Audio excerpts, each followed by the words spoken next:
Hey guys, just let me grab another bag here so I can show you. Talking about all these, people live in small places, and say you got a balcony, whatever alcove, whatever it is that you want to grow on. So that's what I'm trying with these little ones. If I can get something like this and bonsai it and make it, where you could actually. This is a beefsteak, so it might be a bit of an issue. I don't know. I'm just trying something. I have a lot of room. I can always plant it very quickly. So I wasn't worried about it. But say if you're in a small place, why couldn't you grow that on your balcony or your little window, whatever it is in your apartment, whatever it is, I think it could be done. You just have to work out the, your locality, I guess, you kind of logistics, I guess you'd say, whatever works for you. But I've never grown any fruit in the house or anything, but I've grown, your spider plants and that type of thing, little regular house plants. So I don't know why. Some of these require so many hours of sunlight, but like I said, with the way my house is, I have a lot of that sunlight. I have that option. I have some, that scenario. So I'm going to try it. What's the worst can happen? It just goes slow, and then I bring it back up in the summertime, and I overwintered in Utah, which is unheard of. So I did something cool. But I got all these guys in here from that storm. But I'm going to take them out later on. But I think that's my Belgian. She's banging and clanging. I'm glad. That's when I was hoping to get something before summer is out, That's why I'm hoping with my hot box and just with my garage and the way it is that I could bring it in if I had to and supplement, with a light. So I do have some fluorescents and stuff, and I could always buy me I think I actually have a grow light, and I've got a bunch of fluorescents that I got when a guy gave me he closed down a pet shop here in town. He gave me a whole crap load of those 4-foot fluorescent fixtures. He gave me, oh my god, I got like 10 or 15 fish tanks. The guy just hooked me up, and then over the years, I really don't need them anymore, so I'm gonna probably go through them. But I got some badass stuff, the terrariums and stuff like that. Once I get established, maybe I'll see if anybody needs something like that, and we'll make a deal or something, ship it to you or whatever the heck it takes. But just later down the road, I don't know. Like I said, I don't know if anything's gonna happen, but I'm supposed to be able to go live later today, so then I can figure out if I'm doing it right.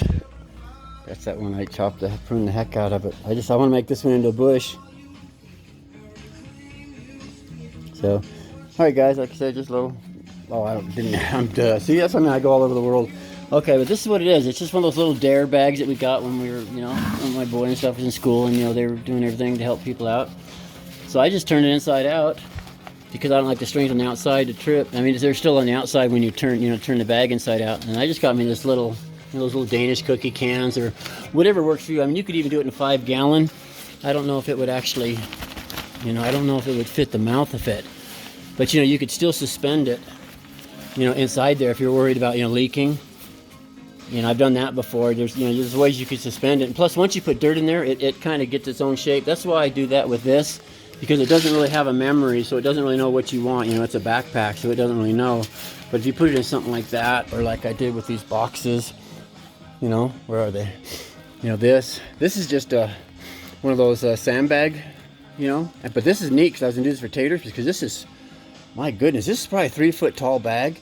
So if you started potatoes really low and just kept building, you could conceivably have a big bag of potatoes after the end of the season, but like this kind of thing, see, it keeps the shape. You could take this out, it'd stay there now, but before, it just, when it's softer, it's flexible. And then it wants to see how it wants to, like, get earthquake. But it's okay, because that and actually it's a good thing, because I could just pull this whole 1, 2, 3, and I'd have a mound of I could probably pull this whole darn thing up.